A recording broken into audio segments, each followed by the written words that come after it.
बहुत पुराने जमाने की बात है। एक राजा था। उसके महल में एक बहुत सुंदर बाग था। बाग में तरह तरह के फूलों के पौधे और अनेक प्रकार के मीठे फलों के पेड़ थे। लेकिन इस बाग में सबसे आश्चर्यजनक चीज थी, एक सेब का पेड़ था जिसमें सोने के सेब लगते थे। राजा ने इस पेड़ की देखभाल का खास इंतजाम कर रखा था। जब इसके फल पकते थे तो चौकीदार रात दिन पेड़ का पहरा दिया करते थे ताकि कोई सोने का सेब चुराकर न ले जाए। लेकिन एक दिन की बात है कि बाग के माली ने जब सोने के सेबों को गिना तो उसमें से एक सेब गायब था। उसने दौड़कर राजा को खबर दी। राजा फौरन बाग में पहुंचा। उसे ये देखकर बड़ा आश्चर्य हुआ कि देखभाल का इतना पक्का इंतजाम होने पर भी एक सेब किसी ने चुरा लिया। उसने ऐलान किया कि कोई सोने के सेब को चुराने वाले चोर का पता देगा, उसे इनाम दिया जाएगा। सबसे बड़े राजकुमार ने राजा से कहा कि रात में वह पहरा देगा और चोर को पकड़ने की कोशिश करेगा। राजा ने उसको इसकी इजाजत दे दी। बड़ा राजकुमार रात में पहरा देने लगा, लेकिन 2 घंटे बाद ही उसे नींद आ गई और वह सो गया। सुबह उठकर जब उसने सेबों को गिना तो वह देखकर चकित रह गया कि रात भर में एक और सेब गायब हो गया था। इसके बाद दूसरी रात को मंझले राजकुमार ने पहरा देने का काम संभाला। उसे भी नींद आ गई और तीसरा सेब चोरी हो गया। राजा बहुत चिंतित था। दरबारियों की भी समझ में नहीं आ रहा था कि क्या किया जाए। सब लोग उदास बैठे थे कि इतने में सबसे छोटा राजकुमार आया और उसने कहा कि आज की रात मैं पहरा दूंगा और चोर को पकड़ूंगा। राजा इस राजकुमार से खुश नहीं रहता था। वो उसे मूर्ख भी मानता था। उसने उसे डांटते हुए कहा, तुम क्या समझते हो, क्या तुम्हें इसमें सफलता मिलेगी? तुमसे बड़े और तुमसे ज्यादा समझदार दोनों राजकुमार इस काम में असफल हो चुके हैं। तुम जाओ अपना काम करो। लेकिन छोटा राजकुमार नहीं माना। उसने राजा से प्रार्थना की कि उसे एक मौका जरूर दिया जाए। अंत में राजा राजी हो गया। राजकुमार रात में पहरा देने लगा। उसने तय किया कि वह किसी भी हालत में नहीं सोएगा और चोर को जरूर पकड़ेगा। जब आधी रात हुई और 12 बजे का आखिरी घंटा बजा तो राजकुमार ने देखा कि एक सुंदर सोने की चिड़िया कहीं से उड़ती हुई आई और सेब के पेड़ पर बैठ गई। उसने देखते देखते सोने का एक सेब तोड़कर अपनी चोंच में पकड़ लिया। राजकुमार ने फौरन निशाना साधकर तीर चला दिया, लेकिन तीर चिड़िया को नहीं लगा और वह पंख फड़फड़ाकर उड़ गई। हाँ, इतना अवश्य हुआ कि उसका एक सुनहरा पंख टूटकर जमीन पर आ गिरा। दूसरे दिन सुबह राजकुमार ने राजा को सारी बात बता दी और वह सोने का पंख उनके सामने रख दिया। पंख इतना सुंदर और इतना कीमती था कि राजा उसे देखता ही रह गया। उसने कहा, अगर उस चिड़िया का एक पंख इतना सुंदर है तो वह पूरी चिड़िया कितनी सुंदर होगी। मैं चाहता हूँ कि उस चिड़िया को कोई पकड़ लाए। सबसे पहले बड़ा राजकुमार इस काम के लिए रवाना हुआ। चलते चलते वह एक जंगल में पहुंचा। वहां उसने एक लोमड़ी को एक पेड़ के नीचे आराम करते हुए देखा। राजकुमार ने मौका देखकर तीर अपने धनुष पर चढ़ा लिया। वह तीर छोड़ने ही जा रहा था कि लोमड़ी ने चिल्लाकर कहा, राजकुमार, मुझे मत मारो। मुझे पता है कि तुम सोने की चिड़िया की खोज में निकले हो। तुम मेरी राय मानो तो तुम्हारा काम जल्दी ही पूरा हो जाएगा। तुम इसी रास्ते से सीधे चले जाओ। शाम होने पर तुम एक गांव में पहुंचोगे। वहां तुम्हें आमने सामने 2 सराय मिलेंगी। एक सराय खूब सजी सजाई और सुंदर सी होगी, लेकिन तुम उसमें मत ठहरना।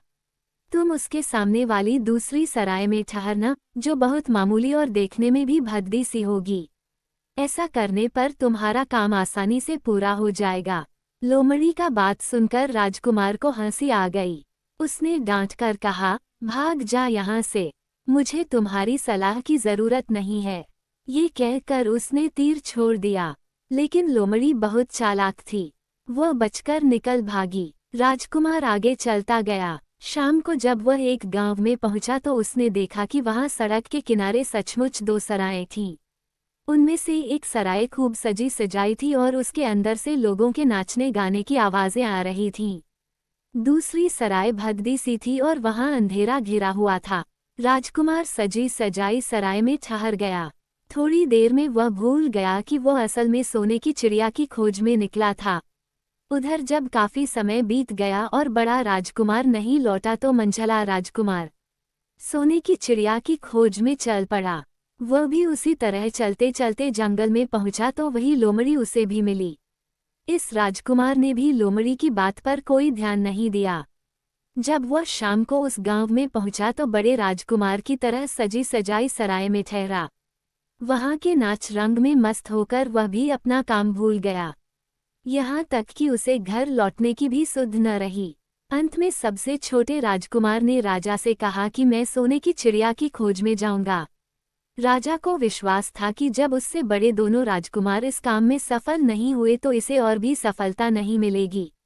लेकिन उसके जिद करने पर राजा ने उसे इजाजत दे दी। छोटा राजकुमार तैयार होकर सोने की चिड़िया की खोज में निकला। जंगल में उसे भी लोमड़ी मिली। राजकुमार ने लोमड़ी की बात को ध्यान से सुना और लोमड़ी से कहा, ठीक है, तुम जैसे कह रही हो मैं वैसा ही करूंगा। अब तुम जाओ, मैं तुम्हें नहीं मारूंगा। इस पर लोमड़ी खुश होकर बोली, तुम सबसे अच्छे लड़के मालूम होते हो। तुमने मेरी बात बात का मजाक नहीं उड़ाया और मुझ पर तीर नहीं चलाया।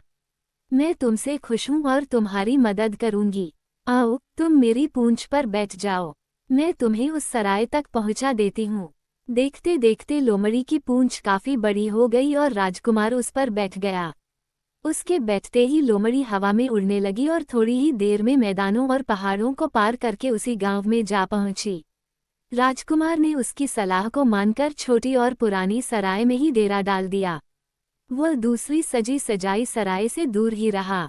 दूसरे दिन सुबह उठकर जब वह आगे बढ़ा तो कुछ दूर चलने पर उसे वह लोमड़ी फिर से रास्ते में मिल गई। लोमड़ी ने उससे कहा, अब मैं तुम्हें बताती हूँ कि आगे तुम्हें क्या करना चाहिए। तुम सीधे चलो। आगे चलने पर तुम्हें एक बहुत बड़ा किला मिलेगा जिस पर सिपाही लोग पहरा दे रहे होंगे।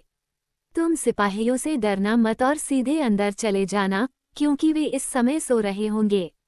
तुम बेधड़क होकर किले में घुसते चले जाना और उनके कमरों को पार करते हुए उस जगह पहुंच जाना जहां लकड़ी के एक मामूली से पिंजरे में सोने की चिड़िया बंद है।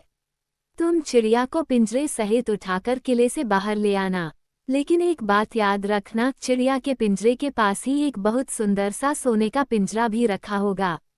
तुम भूलकर भी चिड़िया को उस पिंजरे में मत रखना, मगर तुम उसे लकड़ी के पिंजरे में से निकालकर सोने के पिंजरे में रखने की कोशिश करोगे तो बाद में पछताओगे। ये कहकर लोमड़ी ने राजकुमार को फिर से अपनी पूंछ पर बिठाया और थोड़ी ही देर में उसको किले के पास पहुंचा दिया। राजकुमार ने किले का पास जाकर देखा कि सचमुच उसके पहरेदार सो रहे थे। वह बिना डरे सीधा महल में घुस गया और थोड़ी ही देर बाद वह उस कमरे में जा पहुंचा जहां सोने की चिड़िया एक पिंजरे में बैठी हुई थी। पिंजरे के पास ही सोने के 3 सेब पड़े हुए थे। इन सेबों को देखकर राजकुमार ने फौरन पहचान लिया कि ये सेब उसके पिता के बाग के ही थे। सोने की चिड़िया इतनी सुंदर थी कि राजकुमार उसको देखता ही रह गया। वह उसको उठाकर लाने ही वाला था कि उसकी नज़र पास ही पड़े एक सुंदर से पिंजरे पर पड़ी। वह पिंजरा बहुत सुंदर था और उसमें तरह तरह के कीमती पत्थर जड़े हुए थे। सोने की चिड़िया के लिए वही पिंजरा ठीक मालूम पड़ता था। राजकुमार लोमड़ी की बात को भूल गया और उसने सोने की चिड़िया को लकड़ी के पिंजरे से निकालकर सोने के पिंजरे में बंद कर दिया। लेकिन नए पिंजरे में आते ही चिड़िया ने खूब जोर जोर से शोर मचाना शुरू कर दिया। राजकुमार पिंजरे को उठाकर कमरे से बाहर भी नहीं निकल पाया था कि बहुत से सिपाही कमरे में घुस आए और उन्होंने राजकुमार को पकड़ लिया। अब राजकुमार को अपनी भूल का पता चला। उसे याद आया कि लोमड़ी ने उससे क्या कहा था, लेकिन अब क्या हो सकता था।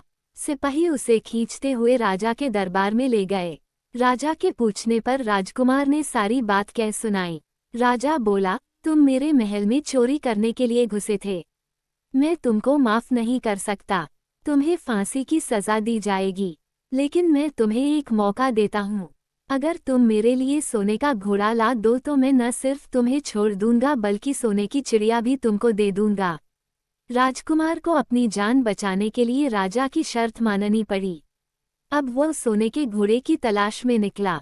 किले के बाहर जाने पर उसने देखा कि लोमड़ी का उसका इंतजार कर रही है। उसने लोमड़ी को सारी बातें बताईं। लोमड़ी ने निराश होते हुए कहा, मैं अब तुम्हारी कोई मदद नहीं करूंगी।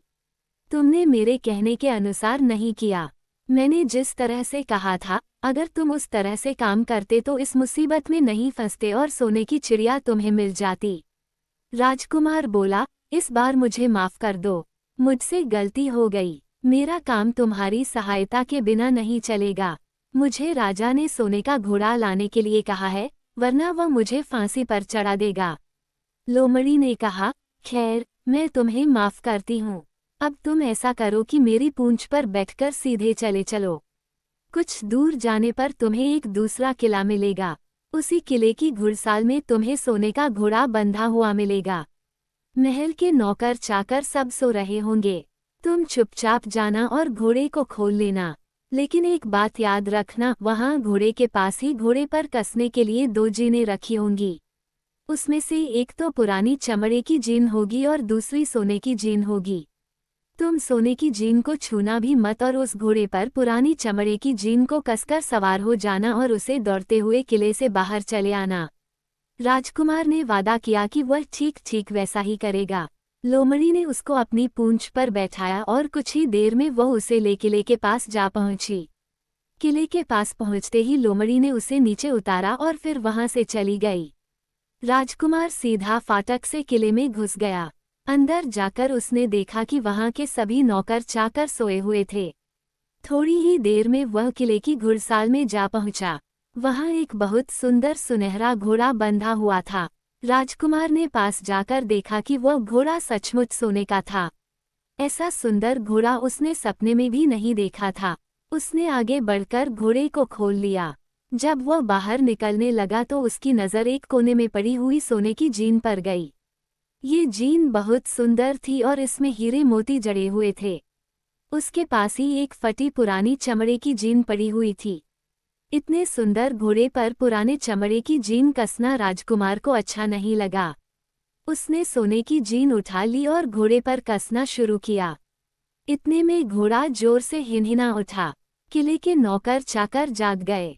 थोड़ी ही देर में राजकुमार पकड़ लिया गया। राजकुमार को सिपाहियों ने हाथ बांधकर अपने राजा के सामने पेश किया। राजा ने सारी बातें सुनकर कहा, तुमने मेरे घोड़े को चुराने की कोशिश की है, इसलिए तुम्हें फांसी की सजा दी जाएगी। लेकिन अगर तुम मेरा एक काम कर दो तो मैं तुम्हें छोड़ सकता हूँ। यहाँ से कुछ ही दूर एक सोने का महल है और उसमें बहुत सुंदर राजकुमारी रहती है। अगर तुम अपनी जान बचाना चाहते हो तो उस राजकुमारी को मेरे पास ले आओ। तुम्हें इनाम में ये सोने का घोड़ा दे दूंगा। बेचारा राजकुमार, वो फिर से एक नई मुसीबत में फंस गया। उसे मजबूर होकर राजा की शर्त माननी पड़ी। अब वह सोने के महल की खोज में निकला। कुछ दूर चलने पर फिर उसे वह लोमड़ी मिली। पता नहीं कैसे लोमड़ी को सारी बातें मालूम हो गई थीं। वह बोली, देखो, तुमने इस बार भी मेरी बात नहीं मानी। मेरी बात मान जाते तो यह नई मुसीबत तुम्हारे गले नहीं पड़ती। खैर, मुझे तुम पर दया आ रही है। मैं तुम्हारी मदद करूंगी। चलो, मैं तुमको सोने के महल के पास पहुंचाए देती हूँ। तुम महल के बाहर ही कहीं पीछे छिपे रहना। जब उसमें से शाम को राजकुमारी तालाब में नहाने के लिए बाहर आए तो तुम आगे बढ़कर उसका हाथ पकड़ लेना। जैसे ही तुम उसको छुओगे, राजकुमारी तुम्हारे साथ आने के लिए राजी हो जाएगी। लेकिन एक बात याद रखना, तुम उसको वहां से अपने साथ ले आना। उसे वापस महल में मत जाने देना। वो तुमसे कहेगी कि मैं अभी अपने माता पिता से मिलकर आती हूँ। लेकिन तुम उसकी बातों में मत आना, वरना फिर मुसीबत में फंस जाओगे। ये कहकर लोमड़ी ने फिर से अपनी पूंछ फैला दी और राजकुमार उस पर बैठ गया। देखते देखते लोमड़ी हवा में उड़ती हुई कुछ देर बाद सोने के महल के पास जा पहुंची। महल के पास पहुंचते ही राजकुमार एक पेड़ की आड़ में छिपकर बैठ गया। शाम को जब राजकुमारी नहाने के लिए किले से बाहर आई तो राजकुमार ने हिम्मत करके आगे बढ़कर उसका हाथ पकड़ लिया। उसके छूते ही राजकुमारी उसके साथ चलने के लिए तैयार हो गई। वह बोली, राजकुमार, तुम मुझे जहां भी ले जाना चाहोगे मैं तुम्हारे साथ चलूंगी, लेकिन मुझे थोड़ी देर के लिए अपने माता पिता से मिल आने दो। राजकुमार ने कहा, नहीं, यह नहीं होगा। तुम्हें तुरंत मेरे साथ चलना पड़ेगा। लेकिन राजकुमारी रोने लगी। इतनी सुंदर राजकुमारी को रोते देखकर राजकुमार का मन पिघल गया।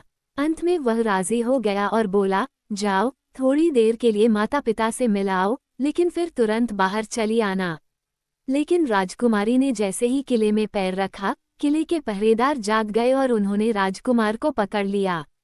राजकुमार बहुत पछताया, लेकिन अब क्या हो सकता था। सिपाहियों ने उसे अपने राजा के सामने पेश किया। राजा बहुत निराश था। उसने उसी वक्त हुक्म दिया, इस राजकुमार को फौरन फांसी पर चढ़ा दिया जाए। ये सुनकर राजकुमार रोने गिड़गिड़ाने लगा। इस पर राजा ने थोड़ी देर विचार करने के बाद कहा, मैं अपनी आज्ञा वापस नहीं ले सकता, लेकिन अगर तुम मेरा एक काम कर दो तो तुम्हारी जान बच सकती है। हमारे किले के ठीक सामने ये जो बड़ा पहाड़ है, इसके कारण हमारे किले की सुंदरता नष्ट होती है। अगर तुम 8 दिन में इस पहाड़ को खोदकर साफ कर दो तो हम तुम्हें क्षमा कर देंगे और राजकुमारी का विवाह तुम्हारे साथ कर देंगे। राजकुमार किले के बाहर आकर पहाड़ को देखने लगा। उसके हाथ में एक छोटी सी कुदाली थी। उसकी समझ में नहीं आ रहा था कि इतना बड़ा पहाड़ 8 दिन में वह कैसे खोद सकेगा। फिर भी उसे अपनी जान तो बचानी ही थी, इसलिए वह पहाड़ खोदने लगा। धीरे धीरे 7 दिन बीत गए। इतने दिन तक लगातार खोदने पर भी पहाड़ का सिर्फ एक कोना ही खोद सका। वह दुखी होकर बैठ गया। उसे अब अपने पर बहुत अधिक क्रोध आ रहा था। वह मन में कहने लगा कि अगर मैंने लोमड़ी की बात मान ली होती तो कितना अच्छा होता। लोमड़ी ने मुझको हर बार ठीक सलाह दी और मैं हर बार उसका कहना न मानकर नई से नई मुसीबत में फंस जाता हूँ।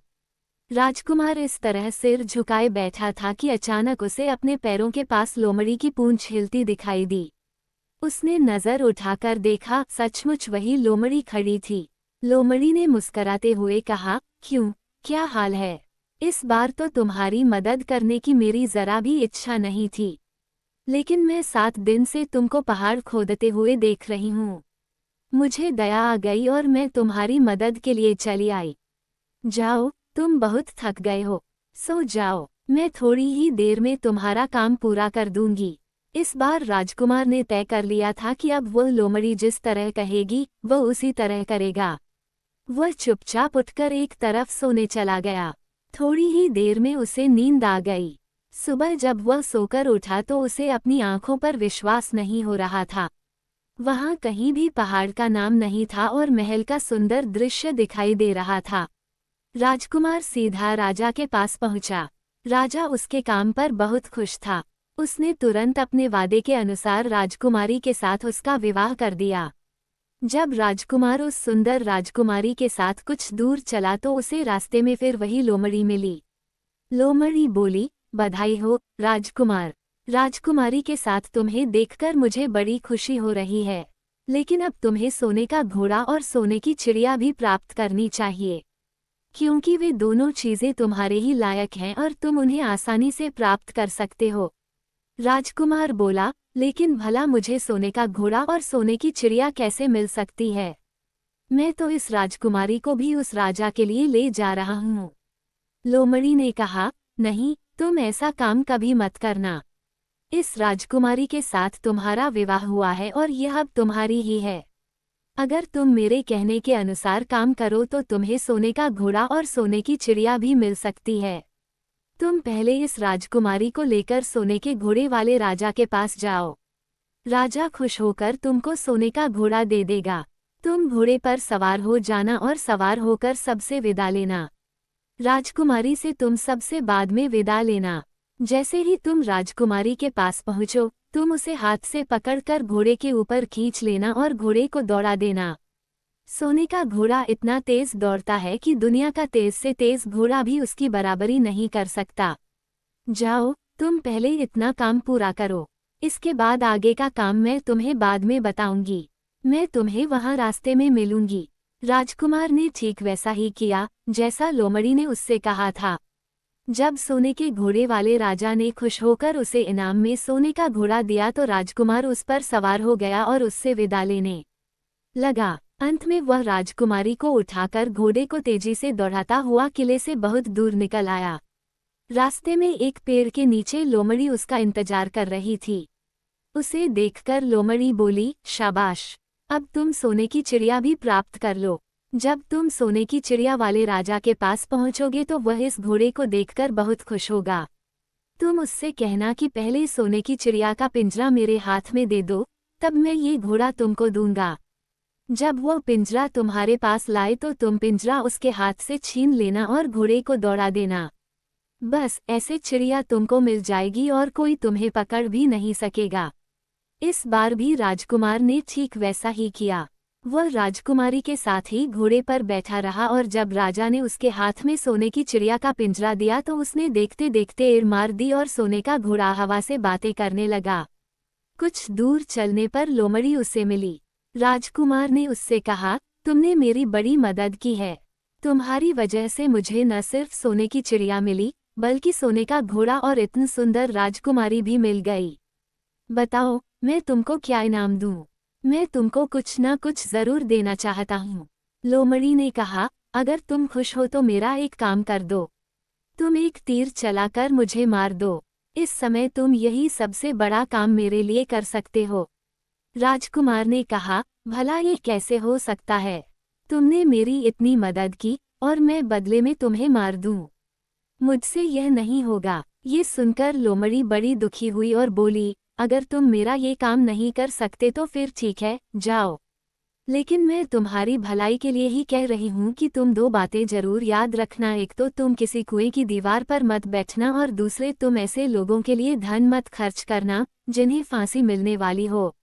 राजकुमार बोला, भाई तुम भी अजीब हो। तुम्हारी बातें मेरी समझ में ही नहीं आती। भला मैं कभी कुएं की दीवार पर क्यों बैठूंगा और ऐसे आदमियों पर धन क्यों खर्च करूंगा जिनको फांसी दी जाने वाली हो। लेकिन लोमड़ी ने उसकी बात का कोई जवाब नहीं दिया और अलविदा कहकर वहां से चली गई। राजकुमार सोने का घोड़ा दौड़ता हुआ आगे बढ़ा। राजकुमारी उसके साथ ही बैठी हुई थी और सोने की चिड़िया का पिंजरा उसके हाथ में था। कुछ ही देर में राजकुमार उस छोटे गांव में जा पहुंचा जिसमें भी दोनों सराएं थीं। गांव के लोग और खास तौर से बच्चे उसको देखने के लिए बाहर निकल आए। सोने के घोड़े पर इतने सुंदर राजकुमार के साथ बैठी एक राजकुमारी को देखकर सभी लोग चकित थे। इतने में राजकुमार ने देखा कि गांव के बगीचे में एक जगह बहुत से लोग जमा हैं और कुछ शोर हो रहा है। राजकुमार के पूछने पर लोगों ने बताया कि वहां दो आदमियों को फांसी देने की तैयारी हो रही है। राजकुमार उधर ही चल पड़ा। वहां पहुंचने पर उसने पहचान लिया कि जिन आदमियों को फांसी दी जाने वाली थी वे और कोई नहीं बल्कि उसके ही भाई थे। वे लोग तब से उसी सजी सजाई सराय में रह रहे थे और तरह तरह के बुरे काम करते थे। वे जुआ भी खेलते थे और जुए में बहुत सा धन हार चुके थे। उन्होंने लोगों से बहुत सा रुपया भी उधार लिया था। इन्हीं सब बातों से चिढ़कर अब गांव वाले उन्हें फांसी पर चढ़ाने जा रहे थे। राजकुमार भला ये कैसे होने देता? उसने लोगों से कहा कि मुझसे रुपया ले लो और इन लोगों को छोड़ दो। उसके बहुत कहने सुनने पर लोग राजी हो गए और उन्होंने उन दोनों आदमियों को रिहा कर दिया। राजकुमार अपने भाइयों को छुड़ाकर आगे चला। कुछ दूर चलने पर जंगल में उन्हें एक कुआं दिखाई दिया। इस पर राजकुमार के कुछ देर कुएं के पास आराम करते हैं। वहां ठंडा पानी पीने के बाद हम लोग आगे चलेंगे। राजकुमार राजी हो गया। अब तक वह ये भी भूल चुका था कि लोमड़ी ने विदा होते समय उससे क्या कहा था। वह घोड़े से उतरकर कुएं की दीवार पर बैठ गया और आराम करने लगा। उसके दोनों भाइयों ने मौका देखकर उसे कुएं में धकेल दिया। इसके बाद उन्होंने घोड़े पर राजकुमारी को डाला और सोने की चिड़िया का पिंजरा उठाया और वहां से चलते बने। कुछ ही देर में वे लोग अपने राज्य में लौट आए। घर लौटकर उन्होंने राजा से कहा, हम लोग सोने की चिड़िया को पकड़ आए हैं। इसी चिड़िया ने हमारे बाग में से सोने के सेब चुराए थे। इसके साथ ही हम एक ये सोने का घोड़ा और राजकुमारी भी लाए हैं। राजा बहुत खुश हुआ। सारे राज्य के लोग खुशियां मनाने लगे। लेकिन राजकुमारी खुश नहीं थी। वह बराबर रोती रहती थी। उसने खाना पीना छोड़ दिया। यही नहीं, घोड़ी ने भी दाना पानी बंद कर दिया और सोने की चिड़िया भी उदास रहने लगी। राजा ने बहुत कोशिश की लेकिन न तो वह राजकुमारी खुश हुई और न सोने के घोड़े और सोने की चिड़िया ने दाना खाना शुरू किया। उधर छोटा राजकुमार कुएं में गिर गया था लेकिन वह मरा नहीं। कुआं बहुत गहरा था लेकिन उसमें पानी बहुत थोड़ा था।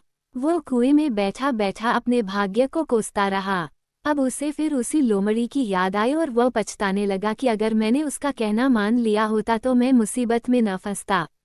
राजकुमार ने जैसे ही लोमड़ी को याद किया, लोमड़ी ना मालूम कैसे कुएं के मुंह पर आ पहुंची और बोली, देखो राजकुमार, मैंने पहले ही तुम्हें समझाया था कि किसी कुएं की दीवार पर मत बैठना और ऐसे आदमियों की मदद मत करना जिन्हें फांसी दी जाने वाली हो। लेकिन तुम नहीं माने। खैर चलो, अब आखिरी बार मैं फिर तुम्हारी मदद किए देती हूँ। लो, मेरी पूंछ पकड़कर कुएं से बाहर निकल जाओ। ये कहकर लोमड़ी ने अपनी पूंछ कुएं में लटका दी। देखते देखते पूंछ इतनी लंबी हो गई कि कुएं के पेंदे में पड़े राजकुमार के पास तक जा पहुंची।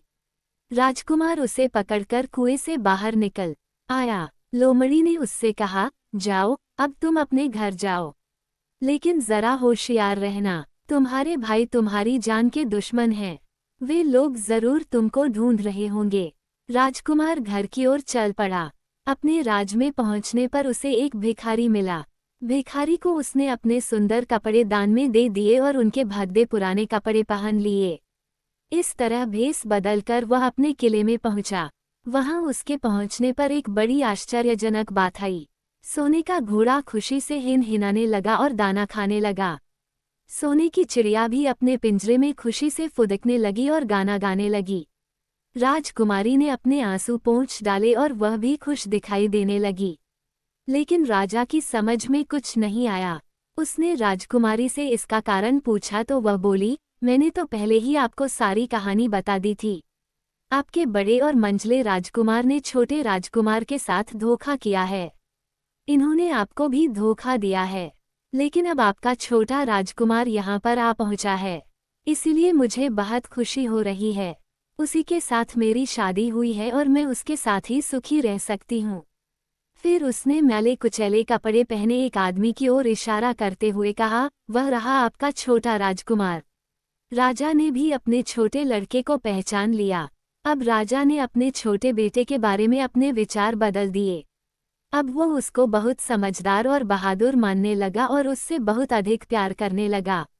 उसने उसको राजगद्दी पर बिठाने का निश्चय किया। बड़े और मंझले राजकुमार ने अपने छोटे भाई को ही धोखा नहीं दिया था बल्कि राजा को भी धोखा दिया था। इससे राजा उनसे बहुत नाराज था। उसने उन दोनों को अपने राज्य से निकलवा दिया।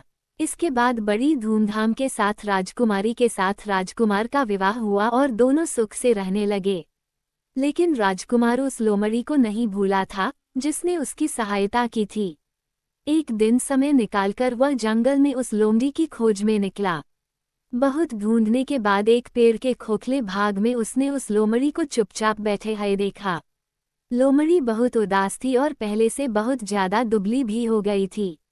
राजकुमार को देखते ही लोमड़ी ने उसे पहचान लिया और कहा, आह, कहो राजकुमार, आज इधर कैसे भूल पड़े। राजकुमार ने कहा, मैं आज तुम्हें ही ढूंढने के लिए आया हूँ। चलो, मेरे बाग में आराम से रहना। वहाँ तुम्हें किसी तरह की तकलीफ नहीं होगी। यहाँ तो जंगल में तुम्हें खाने पीने की तकलीफ होती होगी और जंगली जानवरों और शिकारियों का डर बना रहता होगा। लोमड़ी ने कहा, नहीं राजकुमार, मैं यहाँ ठीक हूँ और भला अब तुम्हें मेरे दुख से क्या लेना देना। तुम्हारा काम निकल गया, अब तुम सुख से अपने राज में रहो।